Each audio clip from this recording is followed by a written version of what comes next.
Bonjour à tous.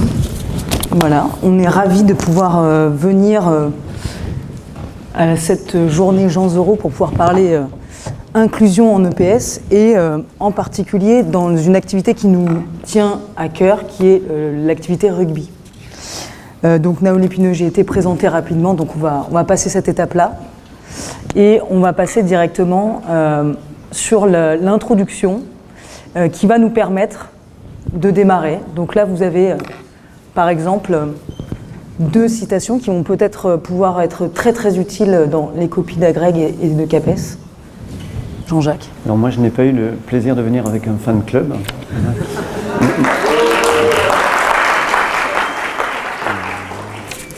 En tous les cas, voilà, c'est un vrai plaisir de venir discuter de l'inclusion avec vous. Voilà, je pense que c'est nos problématiques du quotidien. Donc, le rugby adapté, voilà, le rugby adapté, c'est pour moi et pour nous en tous les cas, essayer de créer les conditions de l'accès à une culture commune. Et il faut savoir qu'au niveau rugbystique, la culture commune, voilà, repose quand même sur ce que l'on appelle l'affrontement physique. Voilà, c'est un sport de combat collectif. Et il va falloir, voilà, dans un premier temps, si l'on veut permettre à tous les élèves ordinaires et extraordinaires d'accéder à cette culture, de leur permettre de se confronter à la spécificité de l'activité, qui est quand même très ancrée donc, sur cet affrontement physique, ce duel au corps à corps.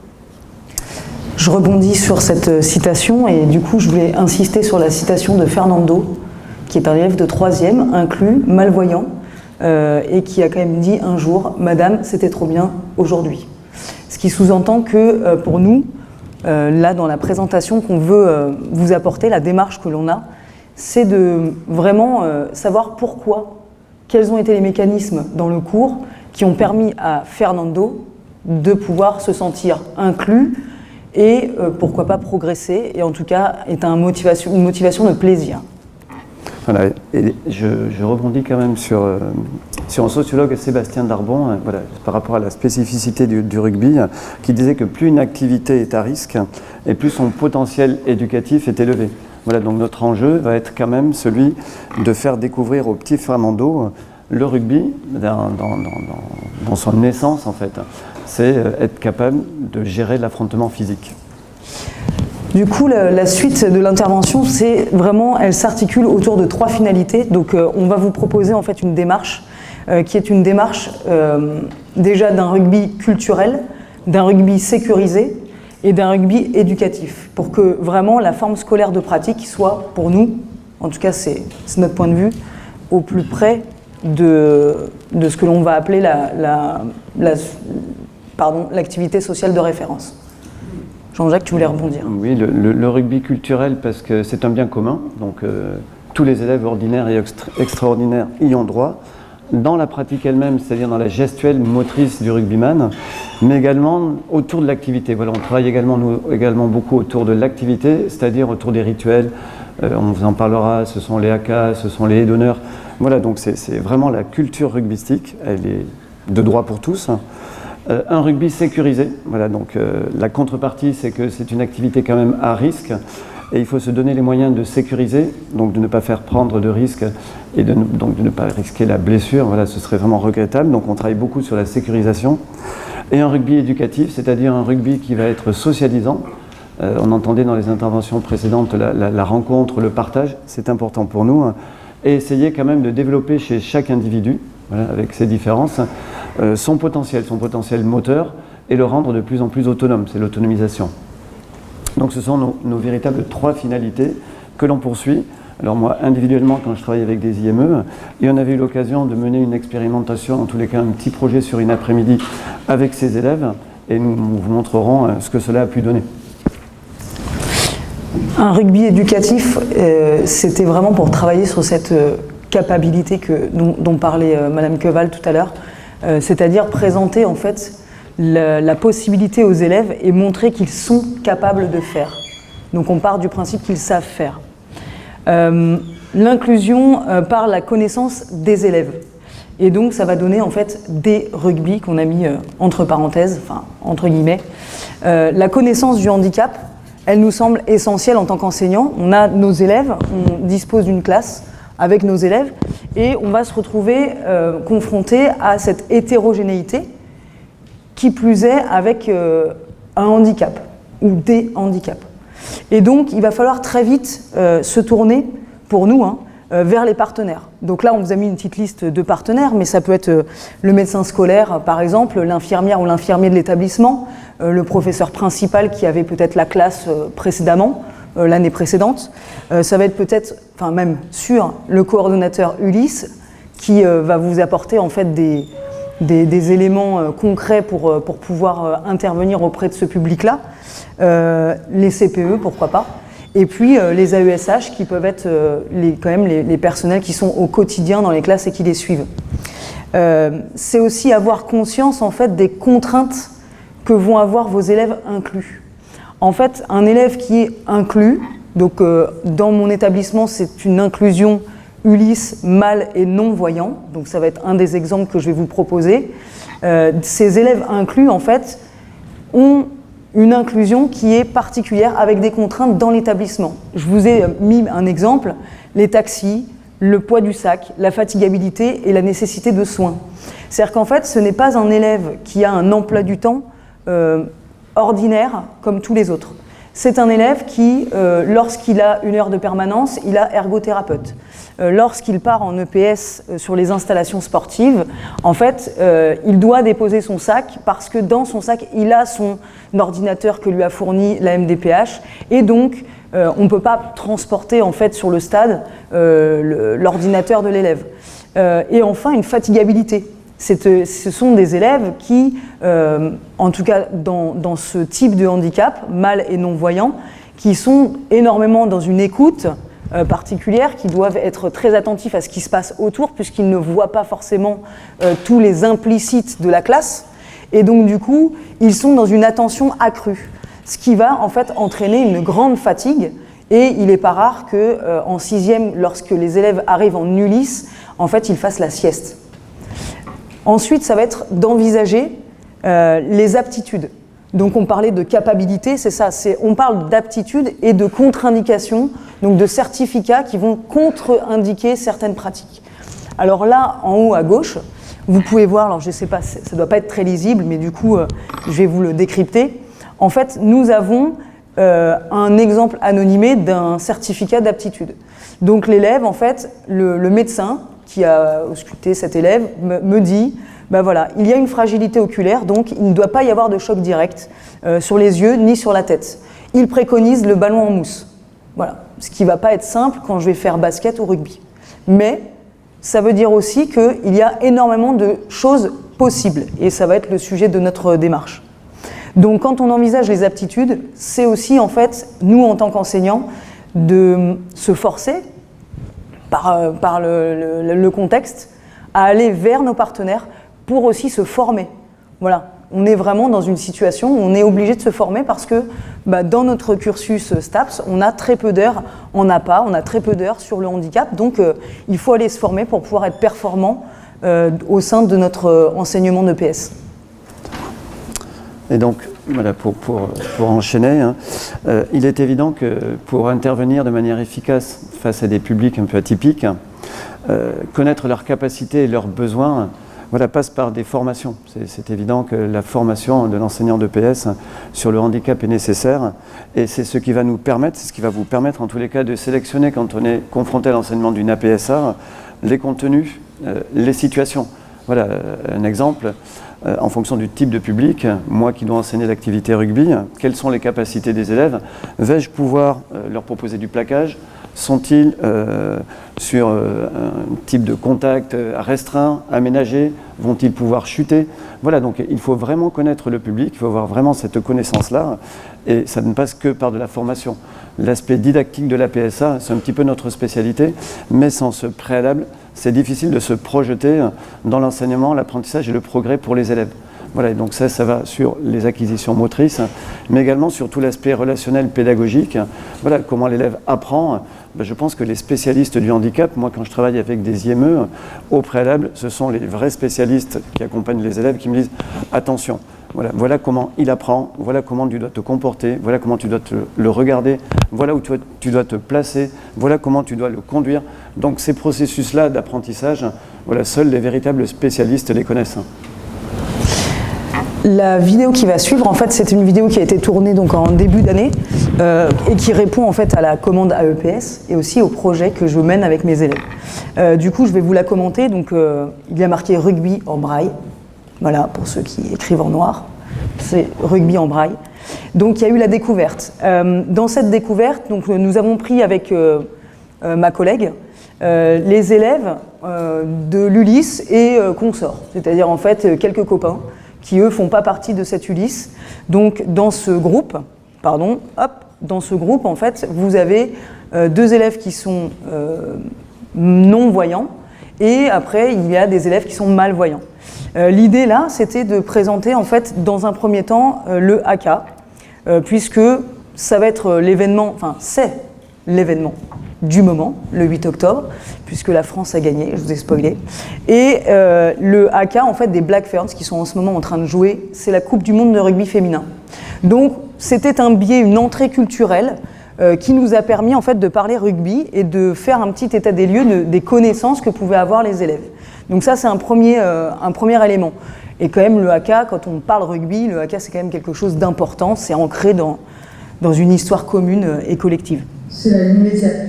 Là, on va faire la découverte avec Adam et Daouda. On va faire la découverte en fait du terrain qui a été préalablement imprimé en braille.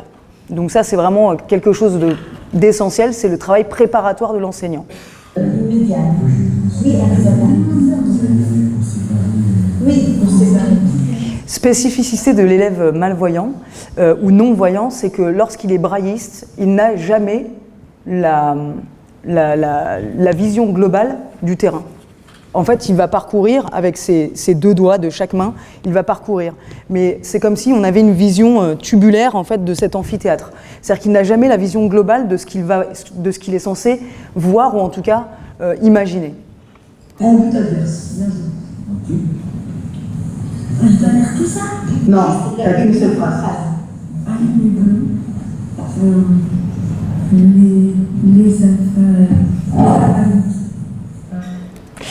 Là, c'était compliqué pour Adam, il découvrait le texte, et donc c'était un petit message que nous adressons au 15 de France féminin, qui est déjà parti en Nouvelle-Zélande. Donc on a fait ce petit montage pour supporter l'équipe de France. On passe maintenant à la pratique. Donc vous allez voir, c'est une pratique qui, en termes de proportion, est assez modérée. Donc vous allez voir dans le découpage, là on n'est pas du tout dans rentabiliser le temps de pratique et le temps moteur, on est vraiment dans une idée de découverte et de sensibilisation.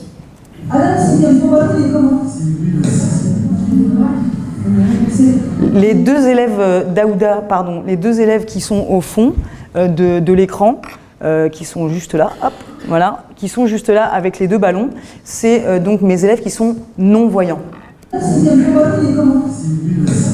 Daouda est non-voyant. Il est ovale. À quoi sert le ballon ovale? C'est plus facile qu'on pense. Et je vais même vous dire un truc, le rugby, comment il joue?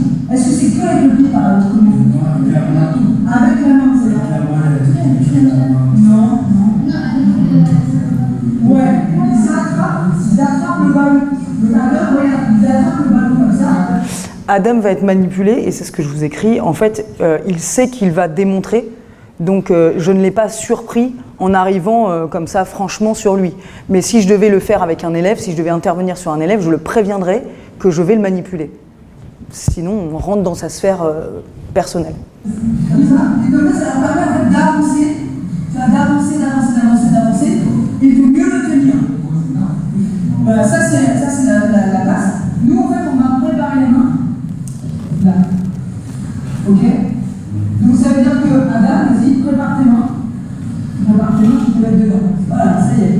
Bravo, on va te la refaire. Tiens, prépare tes mains. Ok. La passe est forcément pas une passe vrillée de 3 mètres. Hein.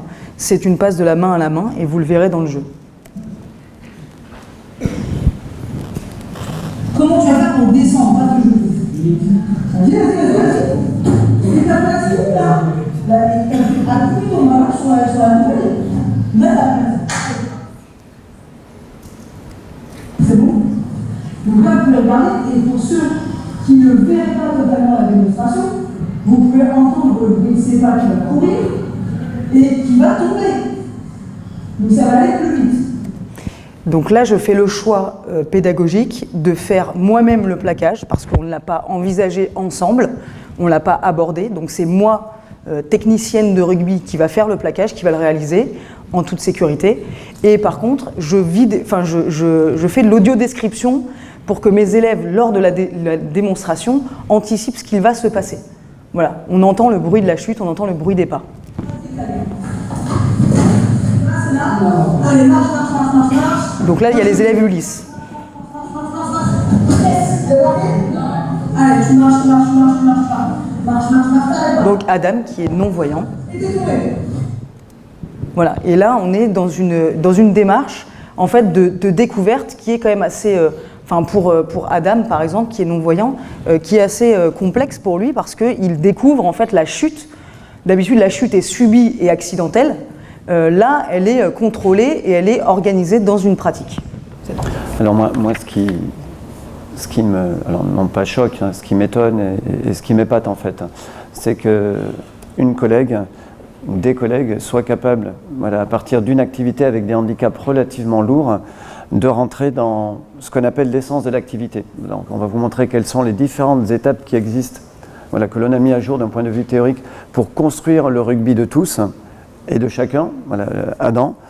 Le premier point, en fait, c'est toujours s'interroger quand on est didacticien, lorsqu'on construit une démarche d'enseignement, c'est sur l'essence de l'activité. Voilà, l'essence de l'activité, c'est le cœur de l'activité, certains appellent ça la logique interne, c'est s'interroger, voilà, à partir de nos élèves et de leurs spécificités, besoins et capacités, peut-on ou pas conserver la totalité de l'essence de l'activité, et en ce qui nous concerne, c'est l'affrontement physique.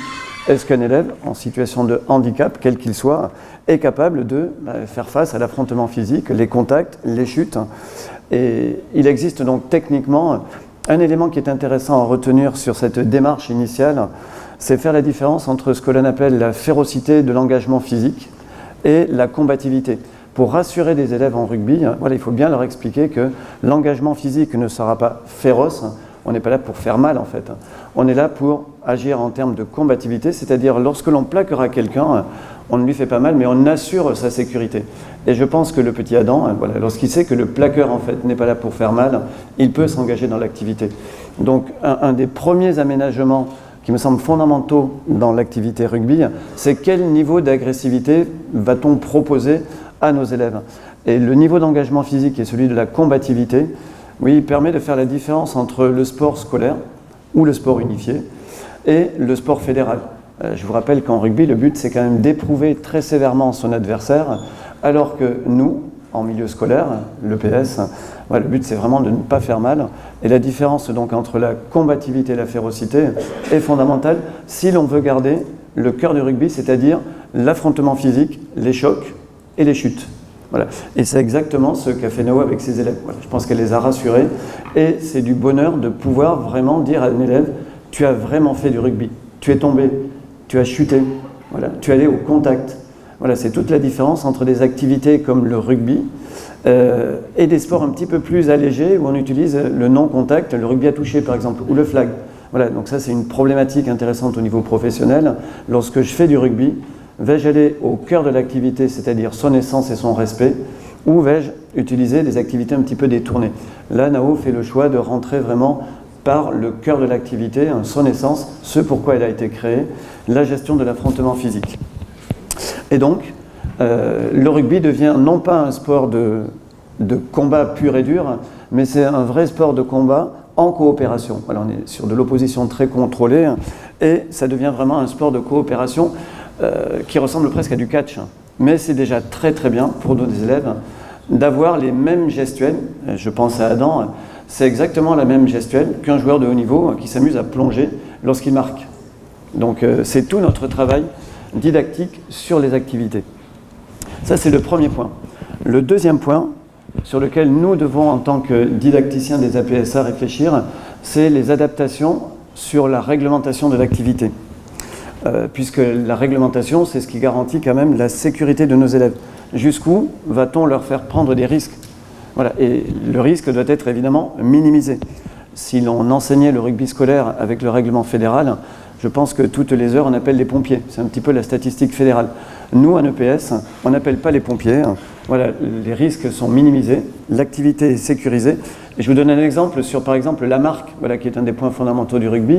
Ce n'est peut-être pas la peine de demander à un élève de plonger, d'aplatir un ballon s'il ne peut pas. On peut tout à fait adapter et faire comment? Simplement en lui faisant dépasser une ligne. Voilà, la ligne est dépassée, tu as marqué. Et on pourrait presque intégrer ensuite, pourquoi pas le jeu au pied, pour valider les essais. Sur la notion, par exemple, de hors-jeu, voilà, qui est compliquée, une des solutions dans le règlement, c'est par exemple d'imposer à des élèves la passe de la main à la main. C'est un petit peu ce que disait Nao, la représentation que les élèves vont avoir du rugby. Vous voyez, c'est le jeu au pied déjà, mais que l'on ne va peut-être pas utiliser, et des passes vrillées. Voilà, c'est peut-être pas nécessaire d'utiliser une passe vrillée, on le verra avec l'expérimentation que l'on a menée. La passe courte ou la passe de la main à la main est déjà un acte très rugbystique.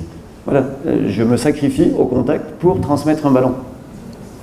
Et dans les droits et les devoirs des joueurs, c'est toujours sur l'aspect réglementaire, nous, ce que l'on impose souvent, c'est un plaquage sécuritaire. Voilà. Le plaquage sécuritaire, ça veut dire que lorsque j'interviens sur toi, c'est l'équivalent d'une parade en fait. Et moi j'appelle ça souvent dans ces milieux-là le plaquage parade. Voilà. Lorsque j'interviens sur toi, je ne te ferai pas mal. Et obligation de prodiguer donc un plaquage parade. Et ce plaquage parade est tout à fait envisageable, même avec les élèves de NAO qui ont des problèmes ce ne sont pas des problèmes, qui sont des élèves malvoyants ou non-voyants. On peut tout à fait prodiguer un plaquage parade. Voilà. Et c'est exactement ce qu'elle a fait. Donc là, avec elle, vous aviez vu les étapes initiales. Vous n'avez pas les situations d'apprentissage, mais les situations d'apprentissage, vous enlevez l'enseignante, vous mettez un autre élève à la place, non-voyant ou malvoyant, et le résultat est le même. Voilà. Les élèves progressent dans l'activité rugby. Donc ce sont deux premières étapes qui nous semblent importantes, c'est réfléchir sur l'essence ou la logique interne de l'activité, jusqu'où peut-on la transformer, l'adapter, le règlement. Et là, c'est souvent de la surréglementation que l'on doit mettre en place, mais je pense que c'est ce que vous faites vous au quotidien. Sauf que la surréglementation est amplifiée avec la nature des handicaps. Et ensuite, voilà, il faut vraiment raisonner et réfléchir dans vos démarches d'enseignement et dans nos démarches d'enseignement. Et moi, c'est ce que je fais systématiquement en fonction de la nature des publics, c'est m'interroger sur le choix des contenus en fait. Nos activités sont très riches. Voilà, elles sont très riches dans l'activité elle-même. En rugby, il y a différentes phases de jeu, du jeu groupé, du jeu déployé, même du jeu au pied. Il y a des phases statiques, des phases de fixation, des molles, des rucks. Voilà, donc ça c'est dans l'activité. Et il y a également le autour, l'environnement social et culturel, voilà tous les rituels qui existent. Et nous, ce que nous devons faire, c'est faire des choix. Exemple, Nao a fait le choix du plaquage. Très bien, je pense que c'est une bonne chose. Elle fait le choix du jeu déployé à travers des passes. Elle n'a pas les moyens de faire du jeu au pied, elle le supprime. Mais il se pourrait que le jeu au pied devienne intéressant pour ses élèves. Donc il y a à la fois le choix des contenus, voilà, que l'on maîtrise vraiment, et ensuite il y a notre capacité à les adapter aux besoins des élèves. Et vous verrez tout à l'heure, moi je le fais avec des IME, où l'on me dit souvent la phase de jeu qui plaît à ces élèves-là, c'est de la situation de handicap plutôt mentale. Moi je pensais que c'était le plaquage qui allait séduire les élèves, les chutes, et c'est pas du tout ça en fait. C'est le porter en touche, qui est une expérience extraordinaire pour ces élèves-là. Voilà, l'espace aérien, la maîtrise de l'espace aérien, je ne m'y attendais pas. Et souvent, donc, quand j'interviens sur des IME, mais avec des étudiants par exemple, ou sa classe, la touche est un moment important que l'on a sélectionné parce que l'on pense qu'elle est riche d'un point de vue culturel, mais au-delà de cet aspect culturel-là, elle va développer énormément de potentialités chez les élèves. Voilà donc, votre réflexion sur les contenus des APSA me semble très importante, et il n'y a pas de contenu à hiérarchiser en fait. Voilà, le contenu intéressant, c'est celui que vous allez sélectionner pour vos élèves. Je le fais de temps en temps avec certains IME où les élèves sont en grande difficulté mentale. On choisit la mêlée, la remise en jeu, elle se fait debout, on aménage la phase de jeu. Ce sont des valides et des jeunes en situation de handicap qui sont au milieu, et on les porte et on les pousse. C'est une mêlée en fait. Voilà.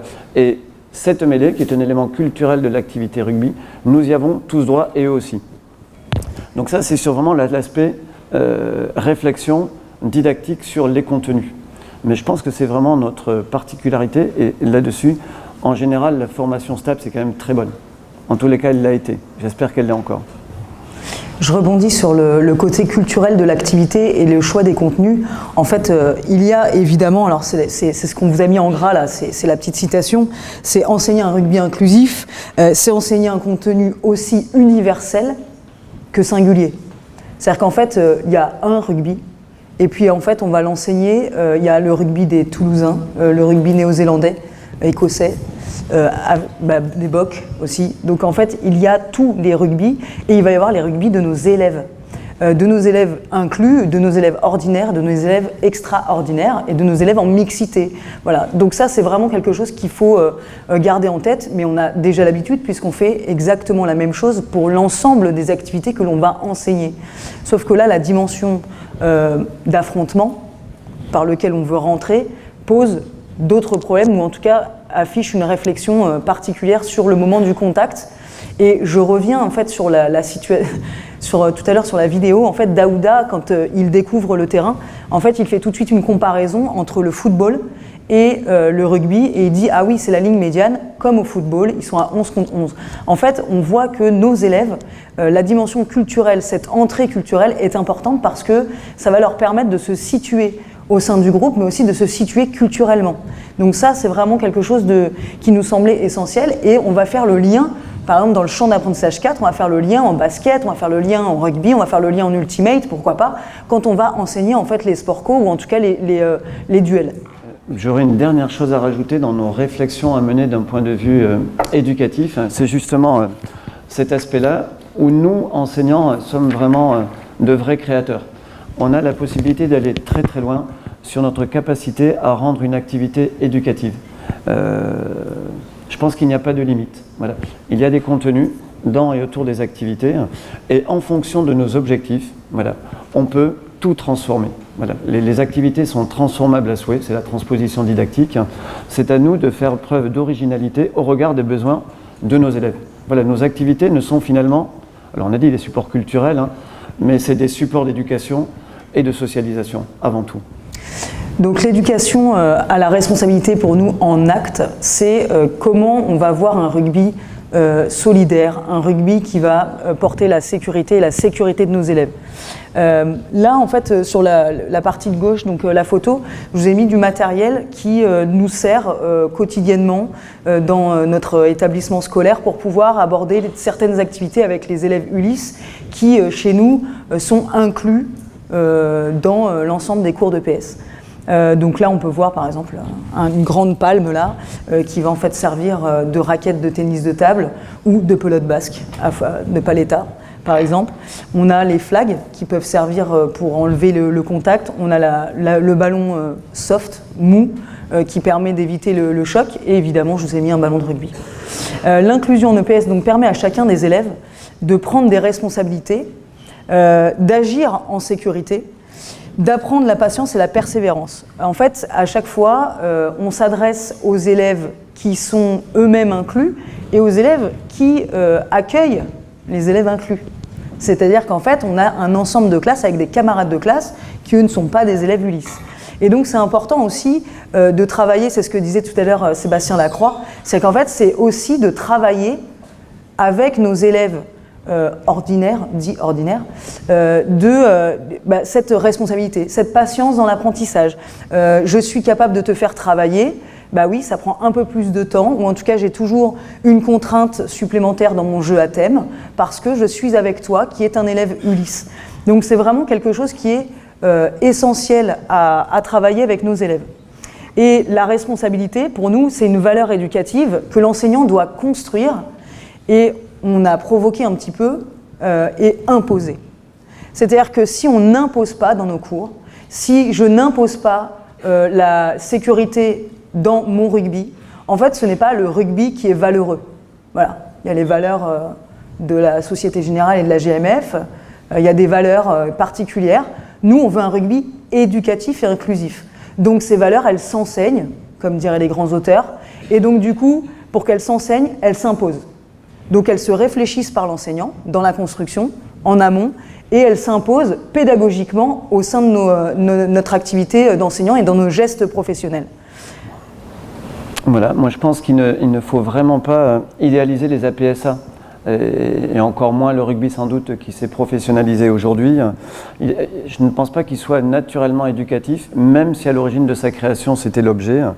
Je pense que celui qui le rend vertueux, en fait c'est l'enseignant. Voilà, ce sont nos compétences, alors à la fois pédagogiques et didactiques, à travers nos adaptations, nos transpositions didactiques, qui permettent vraiment de le rendre éducatif, en faire un rugby de partage, voilà, partagé par tous, et on le retrouve dans les gestes techniques, les gestes techniques que vous choisissez. Alors moi je choisis, au regard du public que l'on va vous présenter maintenant, le plaquage parade, mais ça me semble un élément important, voilà, mais c'est pas du plaquage de club, c'est un plaquage scolaire, éducatif, et derrière il y a énormément d'enjeux, notamment le respect des uns des autres, apprendre à se connaître, apprendre à assurer la sécurité de l'autre. Il y a de la vraie solidarité, comme pour par exemple la passe.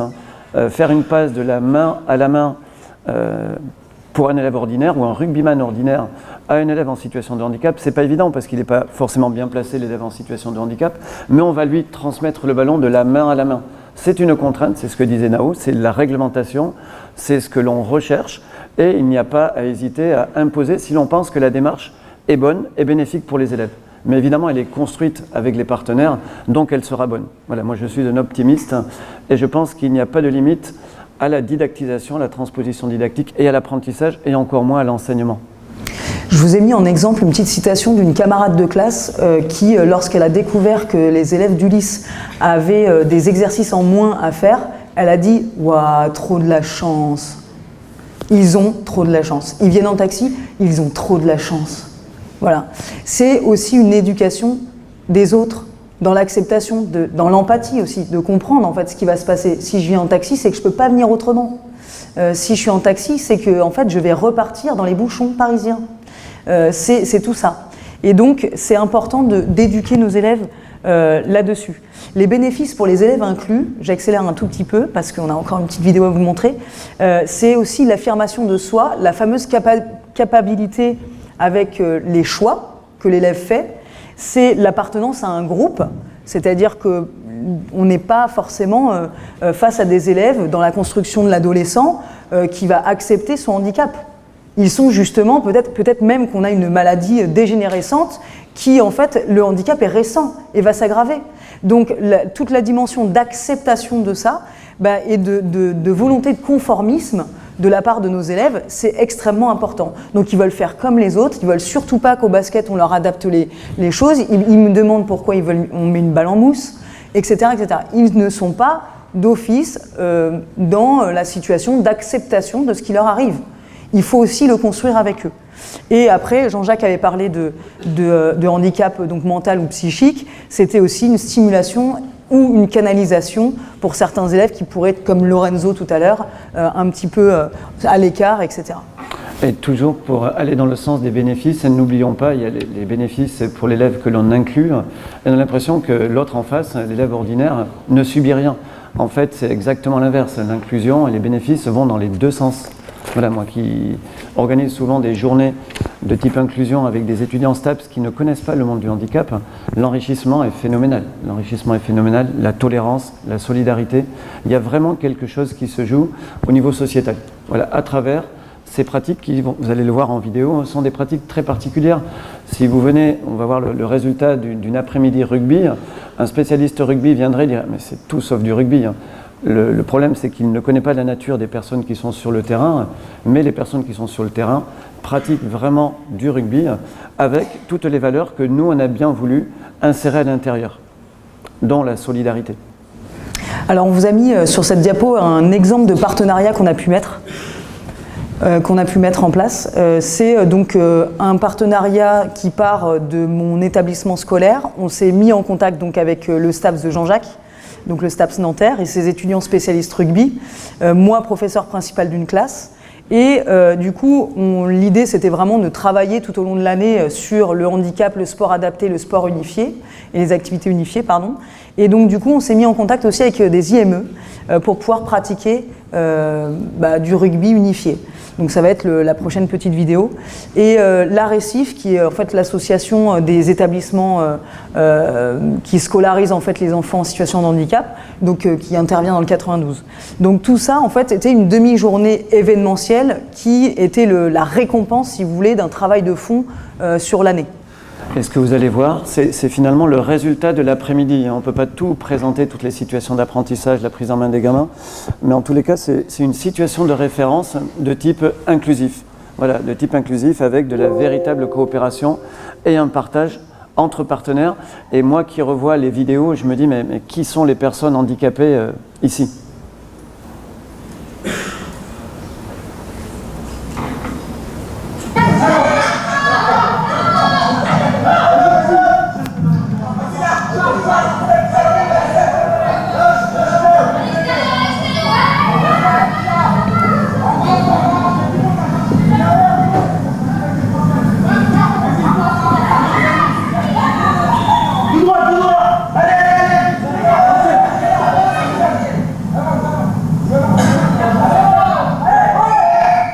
Alors le parti pris sur cette vidéo, voilà, c'est une situation de référence, ils sont nombreux parce qu'évidemment il y a de l'encadrement, c'était de la culture pour tous, du vrai rugby pour tous, c'est le cas, la sécurisation, surtout pas de blessés, et de la socialisation, c'était notre troisième thématique. Et donc pour travailler ces trois finalités, évidemment on a repris la démarche initiale que l'on vous a présentée. On a travaillé sur l'essence de l'activité. Est-ce que le plaquage va être possible? Et finalement, on s'est rendu compte que le plaquage était possible pour les trois types de populations.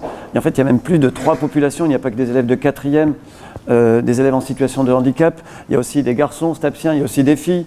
La mixité qui n'est pas évidente dans la gestion d'un enseignement rugbystique.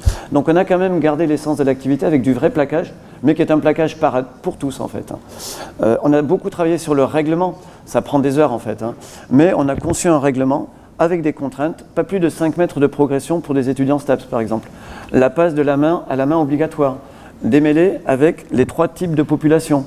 Voilà, un jeune en situation de handicap de l'IME, un élève de 4e et un étudiant STAPS. Voilà, on a organisé nos contenus et on leur a donné une valence très éducative, très socialisante, mais autour d'un véritable rugby. Donc le règlement nous aide énormément.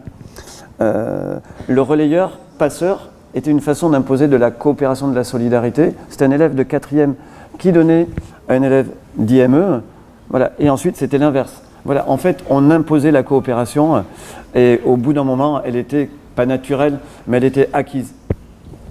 Et les contenus, alors vous avez vu, ça a démarré par une touche. Pourquoi des touches? On aurait très bien pu s'en passer. On l'a choisi parce que les personnes des IME nous disent, voilà, c'est une phase de jeu qui marque les élèves et dont ils ont besoin. Donc on l'a gardé. De temps en temps, on met également des molles. Vous savez, des molles, c'est le regroupement des joueurs. Ils étaient provoqués par des étudiants STAPS. On prenait un élève d'IME, le ballon dans les mains, et il y avait un agglomérat de joueurs, et il y avait des poussées. Voilà, et ce sont les personnes responsables des IME qui nous disaient « Ah oui, le contact, c'est une façon, à travers des molles, de bien le gérer, de leur donner l'habitude du contact. » Donc ça, c'est le travail sur les contenus. Et l'aspect éducatif avait également été travaillé en amont sur tous les rituels. Par exemple, vous voyez les AK, les étudiants STAPS avaient accueilli dans un premier temps les 4e. On avait conçu un AK et qui avait été transmis ensuite pendant des situations aux jeunes des IME. Et ça crée une vraie cohésion. On a fait la même chose avec les haies d'honneur. Voilà, donc notre rugby inclusif, à travers la situation de référence, depuis le début jusqu'à la fin, on est dans la pratique sociale de référence, mais extrêmement adaptée en fait. Et cette adaptation-là, c'est vraiment les compétences didactiques des enseignants. Et c'est là que l'on peut être fier. Fier de nous parce que tous ces élèves-là jouent au rugby en fait. Voilà. Et ça les marque. Et il est vraiment partagé. Pour conclure, en fait, le rugby pour nous est un sport donc, de combat collectif. Voilà. Il est difficile d'accès parce qu'il peut y avoir une certaine dangerosité dans son enseignement. Mais les enseignants d'EPS ont les moyens de le rendre en fait accessible et inclusif. C'est un petit peu notre serment d'Hippocrate à nous. C'est-à-dire qu'en fait, on veut le rendre accessible à tous.